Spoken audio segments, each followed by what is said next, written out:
Corruption نہیں کی تھی، دھوکہ نہیں دیا تھا، کبھی بھی اس نے کوئی اپنے ذہن کے اندر کوئی گندی بات یا برے خیالات جو ہیں وہ اس نے نہیں کیے تھے. تو اس کے اندر ایک پیار، ایک محبت تھی. تو ہم اس سے ایک ان نیچرل موت بھی کہہ سکتے ہیں، غیر فطرتی، یعنی اس کو موت نہیں آنی چاہیے تھی کیونکہ وہ بے قصور تھا، اس نے کبھی گناہ نہیں کیا تھا. تو پھر تصور کیا جاتا ہے کہ ایسے شخص کو موت کیوں، صلیب پر کیوں؟ اس زمانے کے اندر صلیب پر ایسے شخص کو چڑھایا جاتا تھا جو بہت ہی زیادہ گنہگار ہوتا تھا، کرپٹ ہوتا تھا. آج کل کی موت تو سزا جب دی جاتی ہے، الیکٹرک چیئر پہ بٹھایا، بٹن دبایا اور بندہ گیا، گلے میں پھندا ڈالا، پھٹا کھینچا اور بندہ گیا، ایک دم موت آ جاتی ہے. اور اس وقت ایسے لوگوں کو جو کرپٹ ہوتے تھے، گنہگار ہوتے تھے، قصوروار ہوتے تھے، ان کو صلیب پر لٹکایا جاتا تھا اور ان کو ایک دم موت نہیں دی جاتی تھی، آہستہ آہستہ آہستہ موت دی جاتی تھی تاکہ ان کو درد ہو، وہ درد کو محسوس کریں.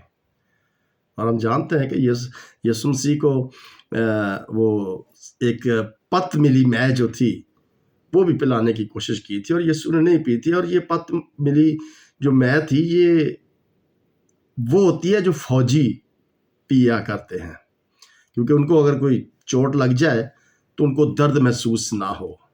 تو وہ چاہتے تھے کہ یسوع کو یہ پت ملی مے جو ہے پلا دی جائے تاکہ اس کو درد محسوس نہ ہو، لیکن یسوع نے انکار کیا تاکہ وہ اس درد کو سہے. اب سوچئے ذرا، دونوں ہاتھوں پر کیل لگے، پاؤں میں کانٹوں کا تاج، پسلی میں نیزہ، کتنی درد جو تھی.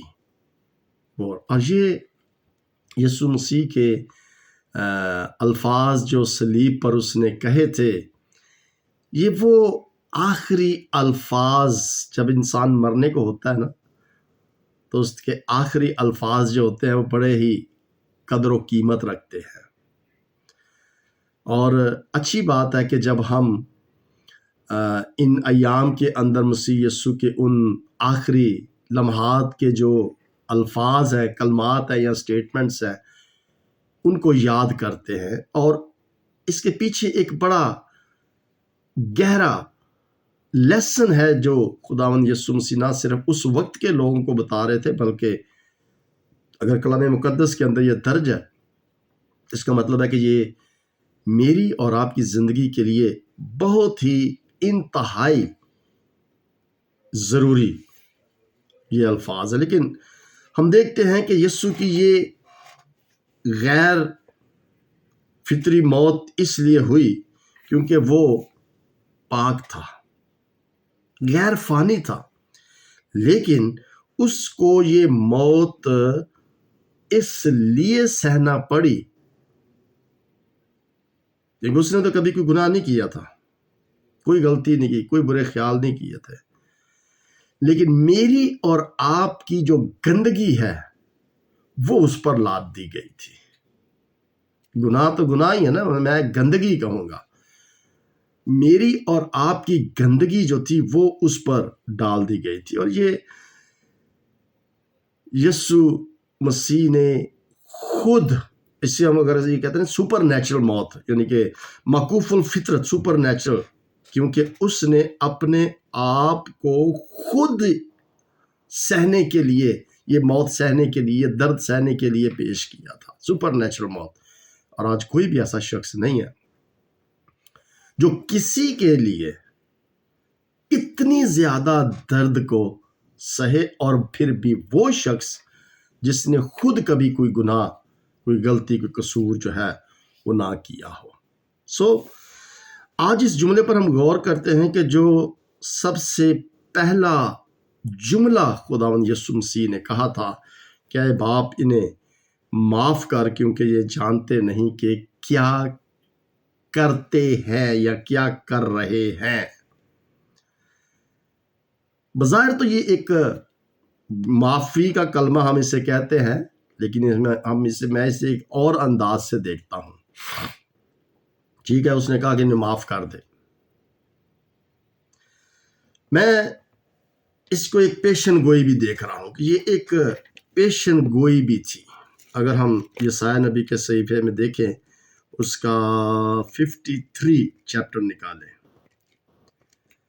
یسایہ 53 اور اس کی ہم 12 آیت کو پڑھتے ہیں. لاسٹ ورس ہے 53 کی لاسٹ ورس.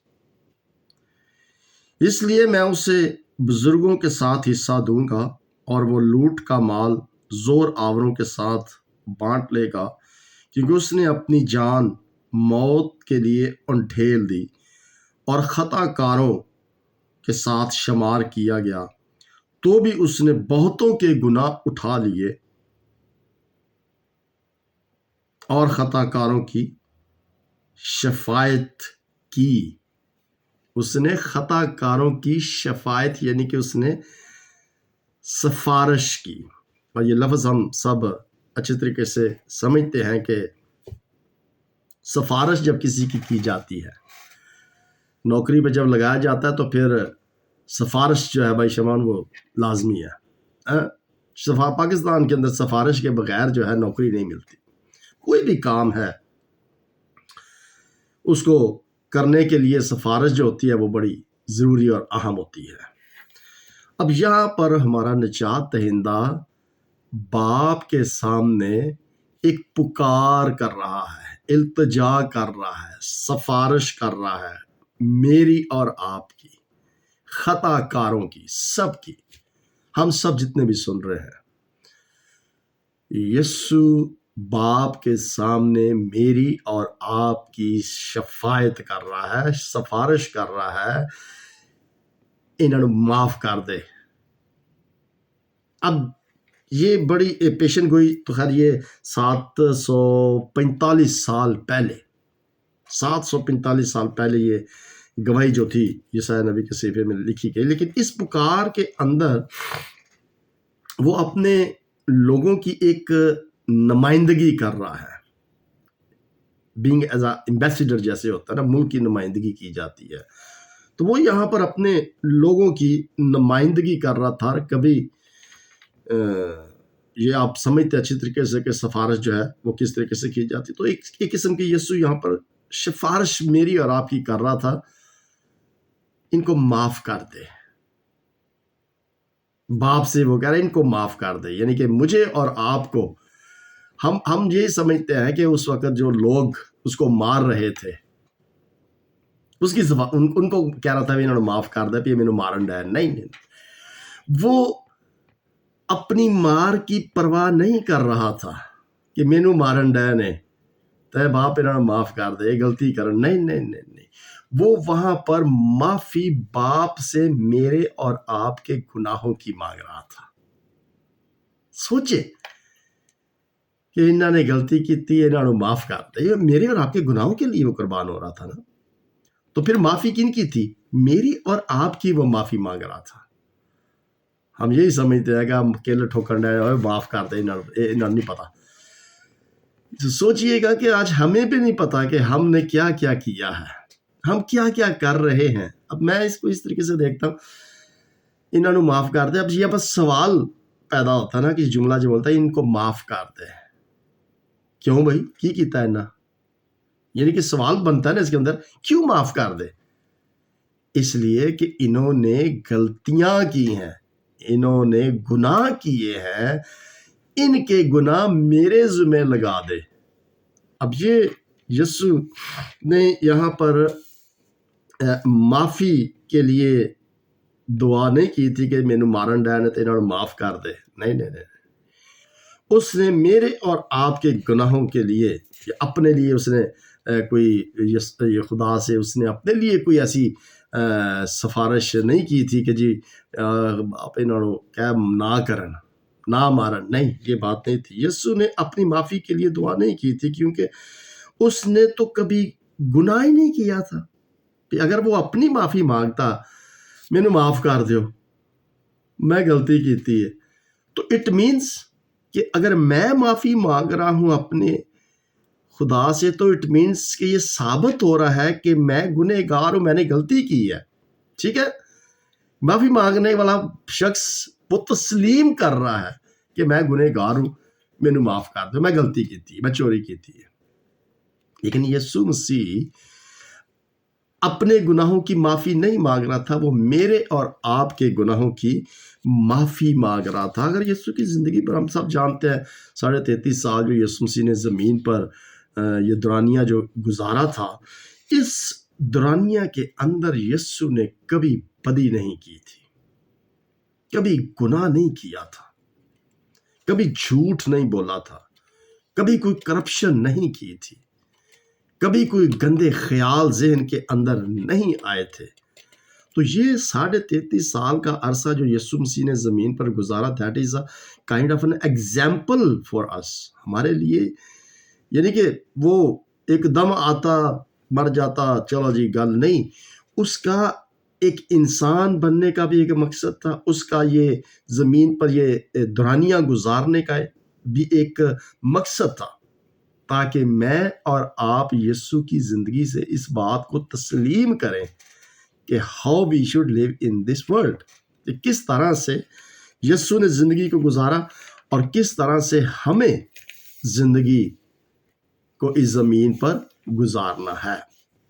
اب یہودی اس بات کو جانتے تھے کہ گناہ معاف ہو جاتے ہیں.